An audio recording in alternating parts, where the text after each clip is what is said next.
Since the Maitland Blue Light Discos at the local town hall opened in 1983, more than 50,000 young people have passed through the doors. Every year, proceeds from the nights have been donated back to the community through youth-orientated organisations and charities. Last night, $30,000, the efforts of the past 18 months, were handed over in the form of needy equipment and cheques by Sergeant Bill Johns. Beneficiaries included Camp Quality for terminally ill children, the Children's Ward at the Maitland Hospital, the local Little Athletics Club and Girl Guide and Scout groups. Sergeant John says that a total of 6 blue light discos have operated in the region, but that number has been halved due to commercial enterprises luring the young crowds away. But he's confident that if support from the youth of Maitland continues, so will the discos. The next one scheduled for this Friday night.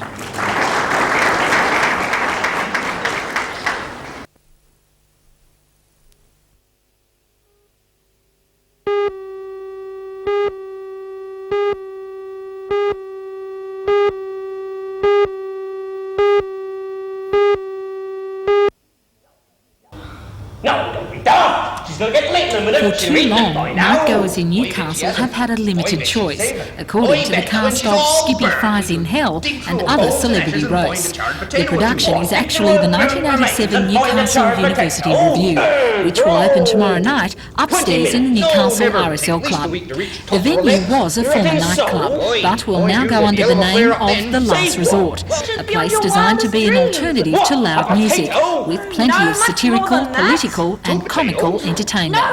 It's more short servings of humour, so that the audience, if they find one particular subject, say, dull or they're not interested in it, another subject comes along very quickly. The sketches are only, say, 2, 3, maybe 4 minutes long, but we pack a lot into them.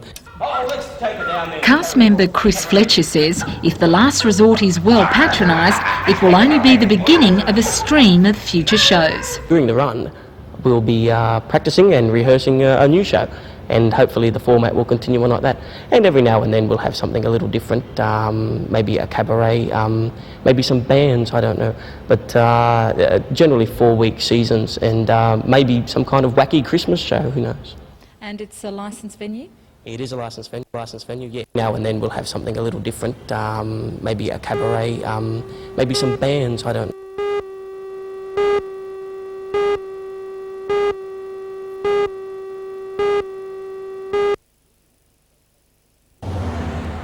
The new unit is located directly above the Association's office in Derby Street. In the past they have had to go elsewhere to conduct their seminars, but the new unit and seminar room changes all that. It means that Family Planning New South Wales can provide training services to doctors and nurses and teachers in their own venue, and that's a good thing, I think. Well, where had they done this beforehand? Well, we'd always had to beg and borrow halls, community rooms and so on and so forth, and we very often hadn't been able to get premises to run training courses, particularly with health professionals. Well, it doesn't look really big. No, well, we tend to run very small courses. I mean, because we're educating about sexuality, you have to have small groups, and we think 15 is about our maximum, and so this is a big enough venue for that number of people.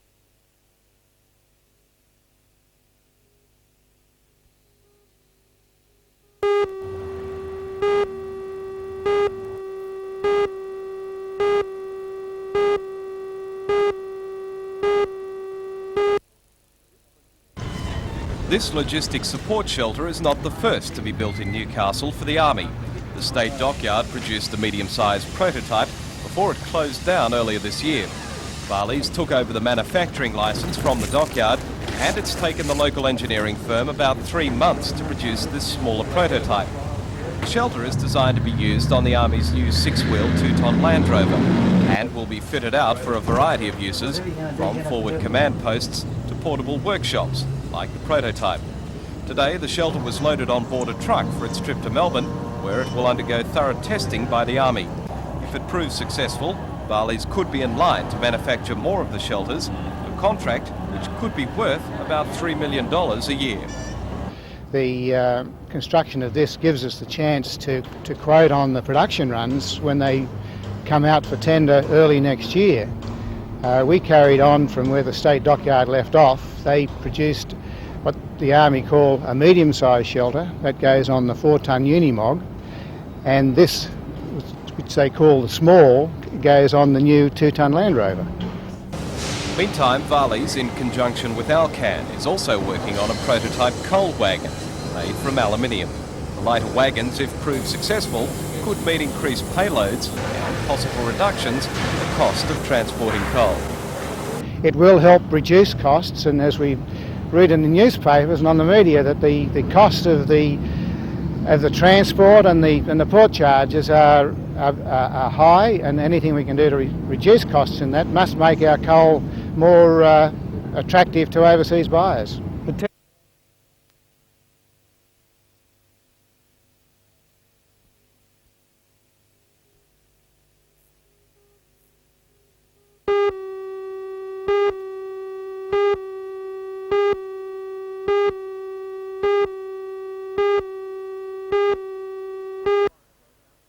Say the fire broke out just after 3 p.m. when a valve ruptured and leaking gas caught alight. It was followed by several explosions, the most severe about 30 minutes later.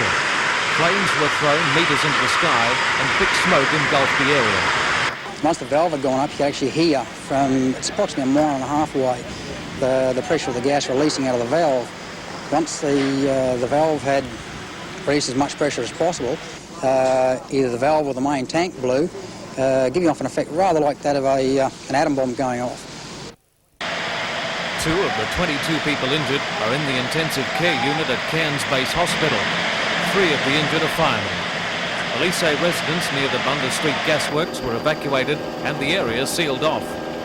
Fires were still burning more than an hour after the first explosions.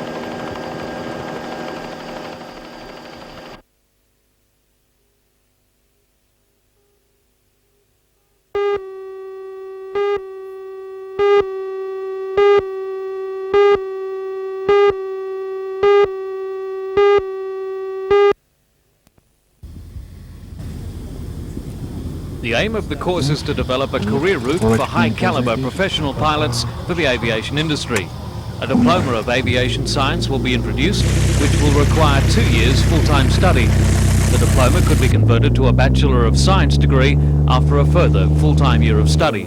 Along with the normal subjects required by pilots, such as navigation, meteorology and the physics of flying, students will study aviation law, aviation medicine and resource management. Flight training to the commercial level with a full instrument rating will be integrated with the academic course. The university has established an Institute of Aviation which will coordinate the teaching program as well as conduct research in fields related to the flying industry. The Institute would be a national centre for seminars and conferences.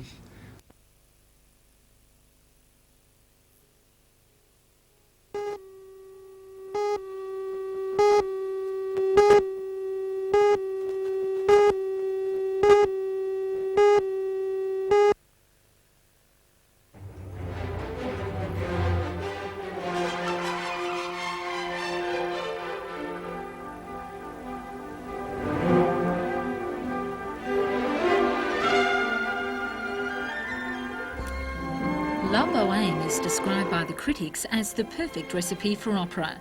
Musically and theatrically, it has all the ingredients to make one of the grandest productions of them all. And that's exactly what the Hunter Orchestra is hoping for.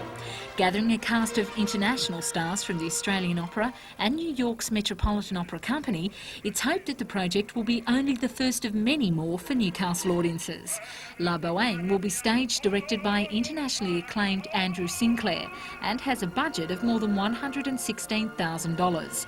As part of its regional support for bicentennial projects, Shoeys will be underwriting the opera, with all profits to go to local charities, if the seats are filled. What we're trying to do is to make it an opera for everybody, so that families, anybody can afford it, and we hope that we'll fill the Civic Theatre 3 times over, and if we do and there's a surplus, then we're going to give it to charity, and a local charity at that. According to Chairman of the Hunter Orchestra, Professor David Frost, the 3 productions in December will allow some of the local talent to shine with the bigger stars, and now the search will begin. The choruses, both of them adult and children, will be recruited from the Hunter Valley, And we are very keen to emphasise that anybody may audition. The first set of auditions are being held on Saturday, this Saturday, in the City Hall, and we're hoping to recruit 16 boys and 36 adults to sing with the stars, and also to work with an international stage director in a major production. And we hope all the amateur companies will feel that this is a chance to train with the best. Are you confident that City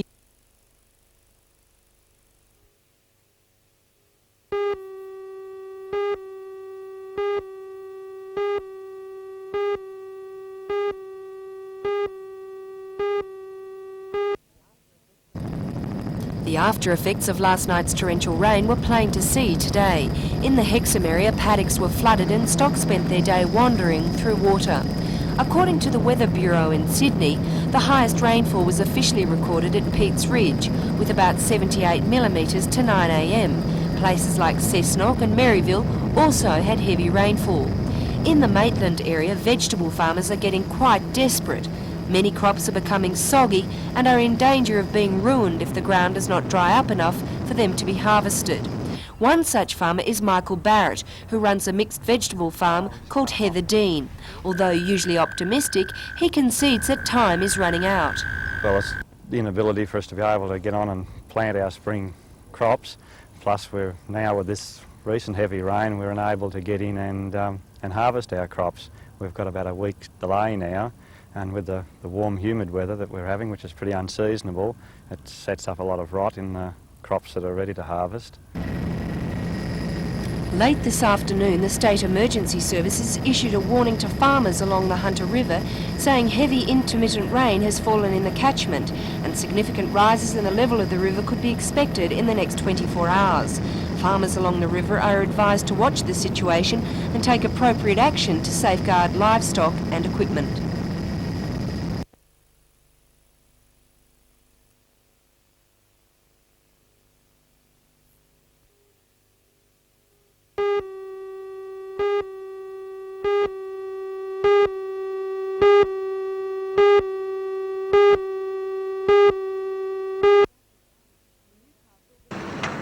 In Newcastle, the rush is on to deliver that slip of paper to the taxation office.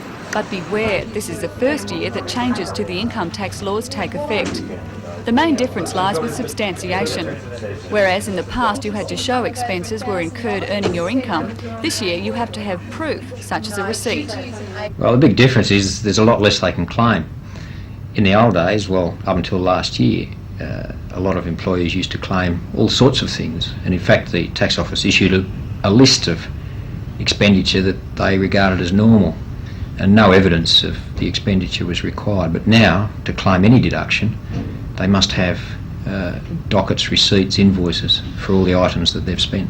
Consultant Bruce Williams says another potential area of dispute concerns travelling allowances for coal miners. The unions have informed members that the allowance is deductible. Mr Williams says it isn't. That was a bit of a trap. There was some confusion between the mining unions and the tax office.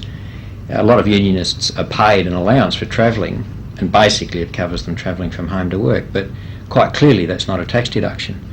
But the trade union has sent a letter to their members saying that that allowance is deductible.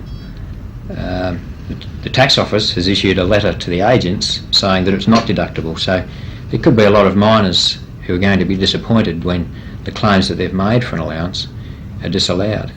Receipts for expenses that are deductible must be kept for 3.5 years. And a word of warning. It's understood the taxation office will be rigorously checking claims and hefty penalties apply for false information.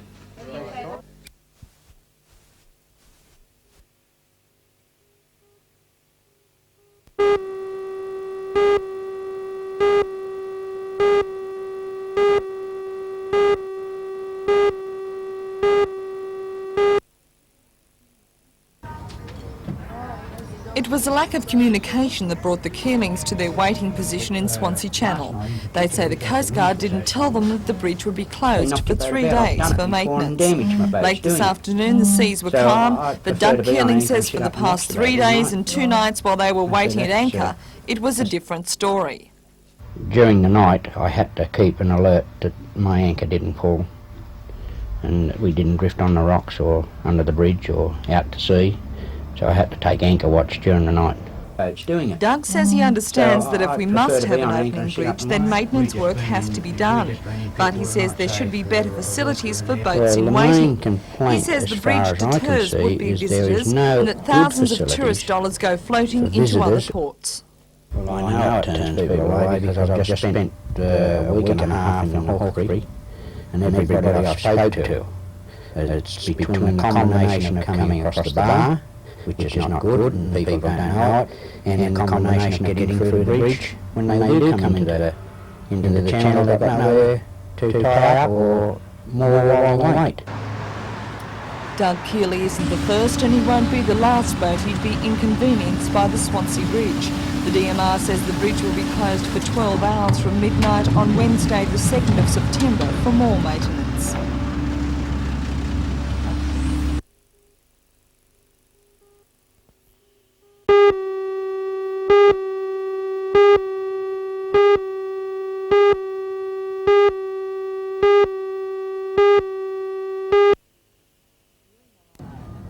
During the last week and a half, Eglo Engineering has been carrying out the time-consuming job of loading 3 huge oil rig modules onto this barge at Kooragang.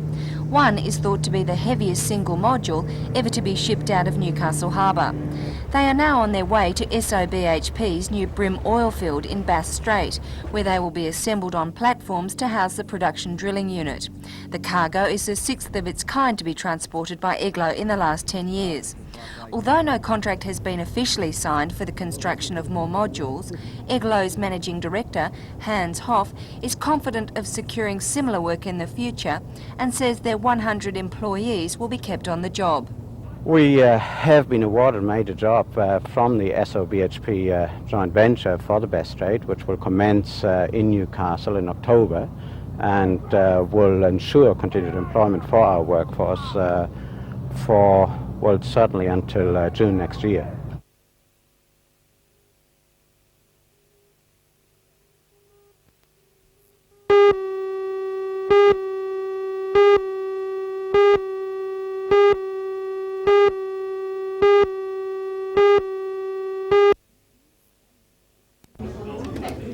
The huge banner measures 2 metres by 2.5 metres in size. It marks the 9th in a series of works and features portraits of Public Service Association members from their different workplaces scattered throughout Newcastle.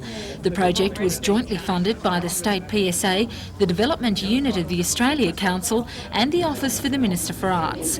The double-sided banner was painted by well-known local artist Gitta Hansen, and to officially welcome it under the PSA wings was the State General Secretary Helen Toole. The colourful piece will rest at Trades Hall when it's not being used on the job, as chairperson of the Newcastle District branch of the PSA, David Wiles, explains. Be used on such occasions as in marches, traditional labour marches we have in Newcastle, as well as at large meetings, etc. And to generally improve the image and create an image of a fairly cohesive union. Well, where's the banner going to be displayed? At the present time, the banner will be displayed in Newcastle Trades Hall Council, where there are a number of...